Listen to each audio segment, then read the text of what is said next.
Marilyn McCoo and Billy Davis Jr. achieved fame with the popular 60s singing group, The Fifth Dimension.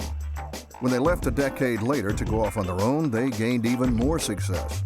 With 7 Grammy Awards, 3 platinum albums, and 15 gold albums to their credit, as well as their own primetime show on CBS and other TV appearances, Marilyn and Billy catapulted into international fame status. But according to this dynamic duo, true fulfillment did not come in the form of awards, money, or even fame. In their new book, Marilyn and Billy share the trials and triumphs they've experienced in their career and their 35-year marriage. Well, it's good to be with you guys.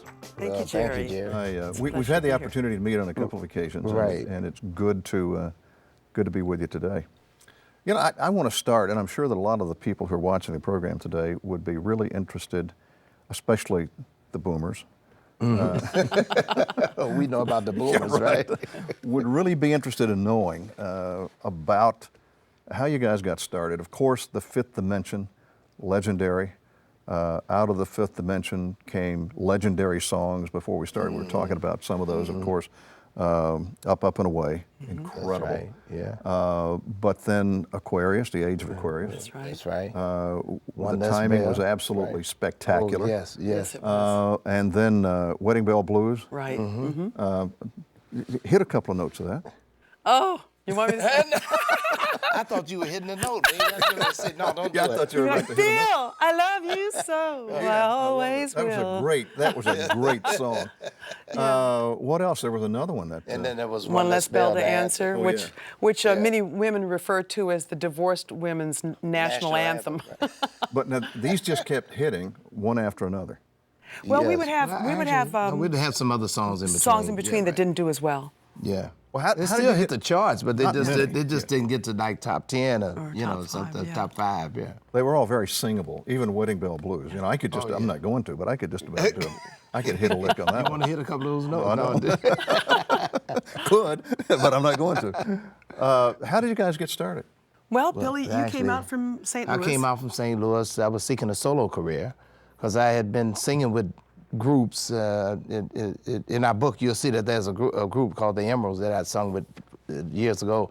And I got tired of, by the way. Thank you. Yeah, I Wow, got what a tired of couple. dealing with groups, you know, because groups are not dedicated. I mean, most of them are not, you know. Make it and today, so, okay, don't start, don't.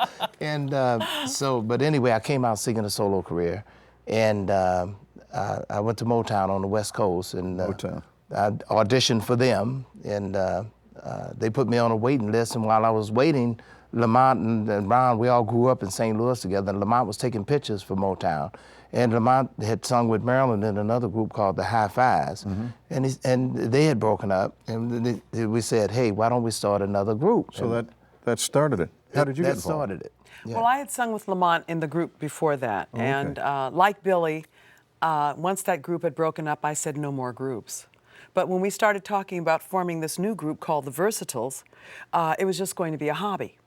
And so that worked fine because I loved group singing, but I wanted to pursue my solo career like Billy did. What was the magic with the Fifth Dimension? I know that the sound was unique for its time. The harmony was unique for its time. Almost a little bit European. When I think of Fifth Dimension sound, I almost think of ABBA. Yeah. Which had that Which came quality. later, actually. Yeah, which came much had later, those yeah. kind of sounds, but those kind of sounds were you would basically call soft sounds in the business that we were in during that time because music was hard. Motown was pumping out some hard R&B. Motown was driving. And then you had all the rebellious stuff going on. The war was happening, and the hippie movement that was going on. And then all of a sudden, here we come with "Would You Like to Ride?" Was that the first? Was that the first big hit? Up, Up and Away. Our first big hit was Go Where You Want to Go, which was a cover of the Mamas and Papas recording. And that was a top 20 record for us, but it didn't really establish us like Up, Up and Away did because that established our own sound. Age of Aquarius, 2 songs, Up, Up and Away. At one point was said to be, Aquarius was said to be a New Age song. Up, Up and Away was said to be a drug song. And yet, if I understand the story correctly, the song was written by a guy who was out at a hot air balloon thing and said, wow, I'd really like to ride in a hot air balloon, and wrote the song. That's right. Right. That's right. Jimmy Webb wrote that song.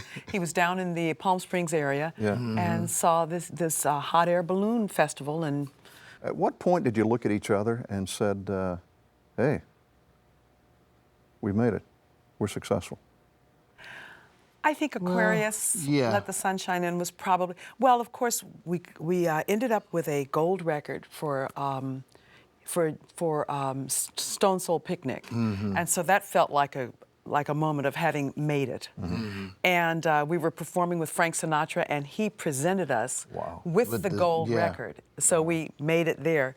I think if I was performing with Frank Sinatra, I could go home, look in the mirror, and say, I've made it. In the music world, that's pretty a good. pretty good That was achievement. pretty good. That's a plus. Yeah. In spite of all the success and all the money and all the fame and the fortune, there was still something missing in my life.